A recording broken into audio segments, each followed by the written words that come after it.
নমস্কার বন্ধুরা, সবাই ভালো আছেন? আশা করি সবাই ভালো আছেন। আজ আমি প্রথম রান্না শুরু করছি। ইউটিউব চ্যানেল খুলেছি নতুন, তার জন্য আমার নতুন চ্যানেল, আমার চ্যানেলের নাম হলো নীলিমার ভালোবাসা রান্নাঘর। আমি এই আজকের রান্না শুরু করছি গাজরের ভাজা পিঠে। কিভাবে বানাতে হয়, কি কি লাগে না লাগে সব কিছু এতে বলবো। আর লাইক, কমেন্ট, শেয়ার সবাই করবেন, যাতে আমি এগিয়ে যেতে পারি আর ভালো ভালো রান্না দেখাতে পারি। ভাজাপুলি করব। 3টে গাজর নিয়ে এসেছি আর এই নারকোলটা ভেঙে নিয়েছি। নারকোলটা আমি এখন পুড়বো, পুড়ে তারপরে গাজরগুলো আমি সব পিস পিস করে কাটবো। আপনারা দেখতে থাকুন।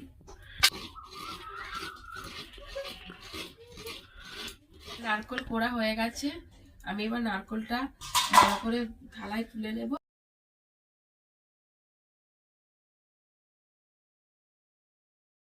আর একটা কথা কি, আমাকে সবাই লাইক করুন, কমেন্ট করুন, শেয়ার করুন আর সাবস্ক্রাইব করুন, যাতে আমি এগিয়ে যেতে পারি আর আরো কিছু দেখাতে পারি।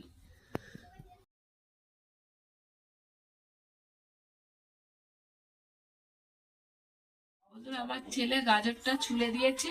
এই গাজরটা আমি এখন কাটবো, পিস পিস করে কেটে আমি জলে দেবো।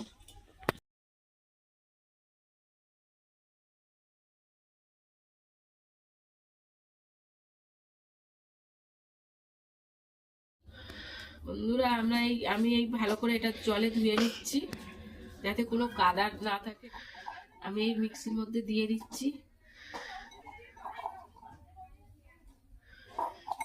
সব দিচ্ছি না, সব দিলে ধরবে না এতে, তো অর্ধেক দিলাম আর অর্ধেক এই বাটিতে রেখে দিলাম। আমি এই অর্ধেক গাজর এই পিষে নিয়েছি। এই দেখুন বন্ধুরা, পেশা হয়ে গেছে ভালো করে। এটা এখন আমি থালায় রেখে দিচ্ছি, দিয়ে যেটা বাকি আছে ওটা পিষে নেব।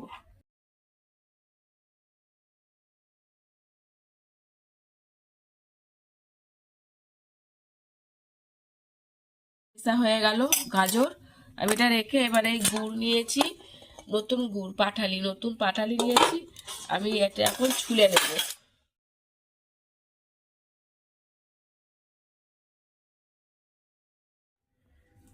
আমি নারকেল কোড়াটা দিয়ে দিচ্ছি কড়াই, আগে গ্যাস জ্বেলে দিয়েছি। নারকেল কোড়াটা দিচ্ছি। গুড়টা এনেছিলাম, কুয়ে করে নিয়েছি, চেঁচে নিয়েছিলাম, ওটা আমি এখন কড়াতে দিয়ে দিচ্ছি।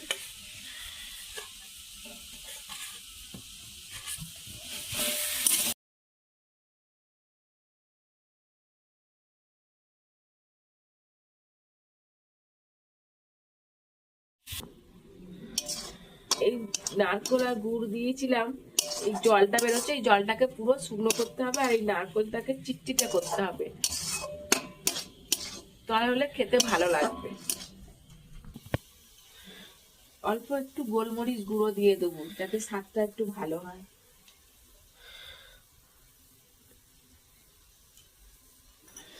এবার এটাকে নাড়াচাড়া করবো। জলটা দেখুন শুকনো হয়ে গেছে, কি সুন্দর দেখুন, জলটা কি সুন্দর শুকনো হয়ে গেছে। আরেকটু নাড়বো, অল্প নেড়ে নামিয়ে দেবো।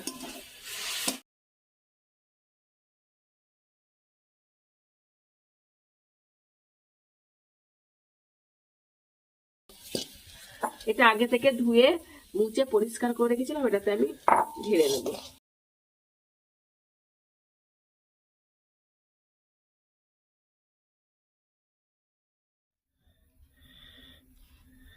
থালাটা নিয়ে নিয়েছি আমি এই গুঁড়িটা মাখার জন্য। আর এই গুঁড়িটা আমি কালকে কুটেছি, সিলে পিষেছি। আমি চালটা সকালে ভিজিয়ে দিয়েছিলাম, 3 ঘন্টা মতো ভিজিয়ে রেখেছি। দুপুরে চান করে টোরে খেয়ে টেয়ে আমি এই গুঁড়ি কটা কুটে রেখেছিলাম, যাতে আজকে বেশি না হয়। এবার মতো নিয়ে নিচ্ছি।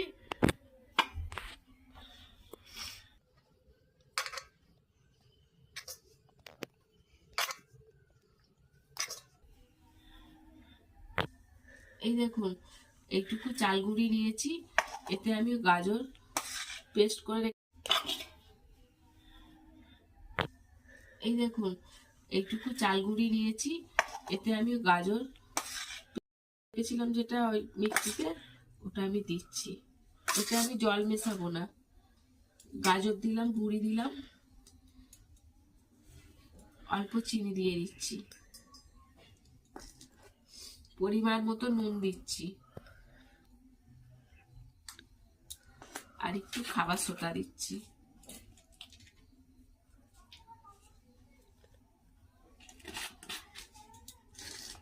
এবার এটাকে আমি মাখবো।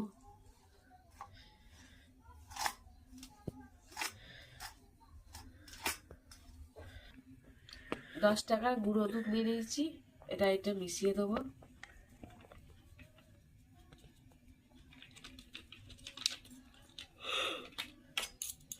এই যে গাজরটা আছে, এই গাজরটা সব দিয়ে দেবো।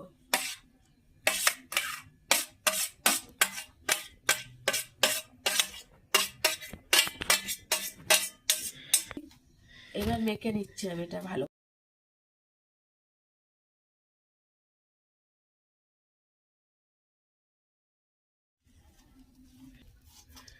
আমার এটা মাখা হয়ে গেছে।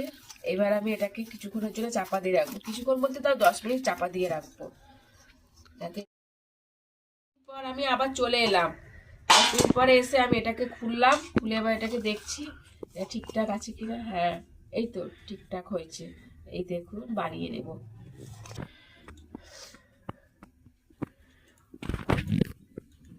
প্রথমে আমি এইটুকু নিয়েছি, সেই নারকল চাই মারাটা এই খুললাম। দেখুন আমি বানাচ্ছি।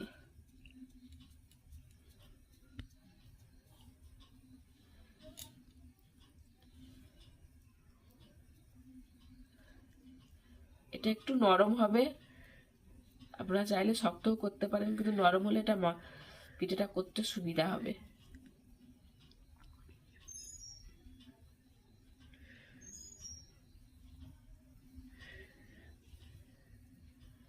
এই দেখুন একটা পিঠে হয়ে গেছে।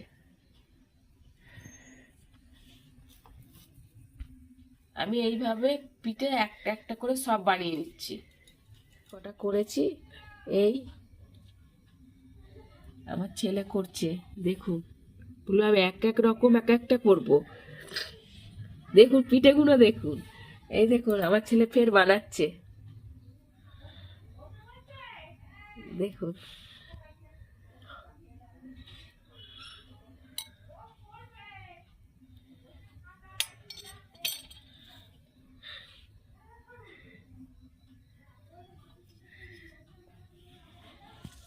আমি এই উনুনটা ধরাচ্ছি রান্নাঘরে এসে।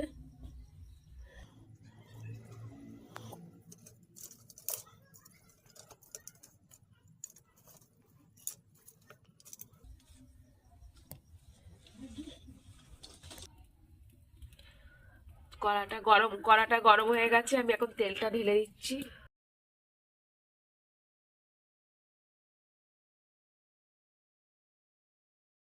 তেলটা গরম হোক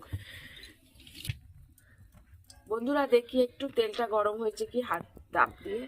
হ্যাঁ, তেলটা মোটামুটি গরম হয়ে গেছে। এই যে আমার ছেলে এই পিঠেটা বানিয়েছে, বললো আমার পিঠেটা প্রথম তুমি দেবে, তাই আমি আমার ছেলের পিঠেটা প্রথম দিচ্ছি। দেখুন এটাও বানিয়েছে।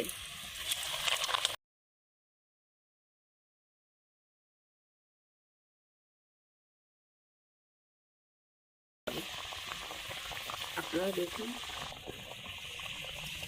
এই দেখুন আস্তে আস্তে এই একটি ভাজা হয়েছে, উল্টে দিলাম। এই দেখুন লালচে লালচে ভাব আসছে।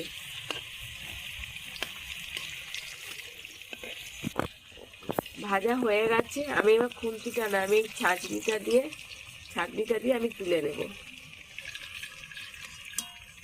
এই দেখুন গাজরের ভাজা পুলি আমি রাখছি। আবার একে একে দিয়ে দিচ্ছি। প্রথম 5টা দিয়েছিলাম, এবার আমি 6টা 7টা দিয়ে ঠিকঠাক ভেজে নেব।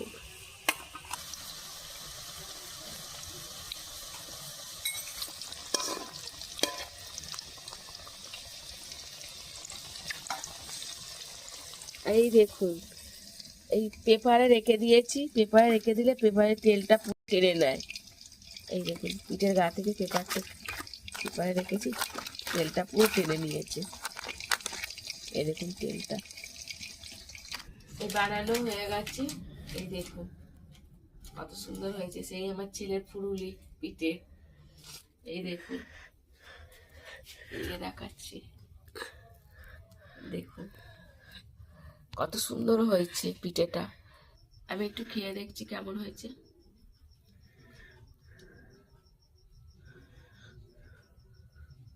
খুব সুন্দর হয়েছে পিঠেটা। এটা বয়স্করাও খেতে পারবে বাড়িতে বানালে। আতপ চাল দিয়ে বানাবেন, এটা সিদ্ধ চাল দিয়ে বানালে না এটা খুব সুন্দর নরম হয় আর খেতেও ভালো লাগে। আর আতপ চাল দিয়ে বানালে খুব শক্ত হয়, কিন্তু সিদ্ধ চাল দিয়ে বানালে খুব সুন্দর খেতে লাগে।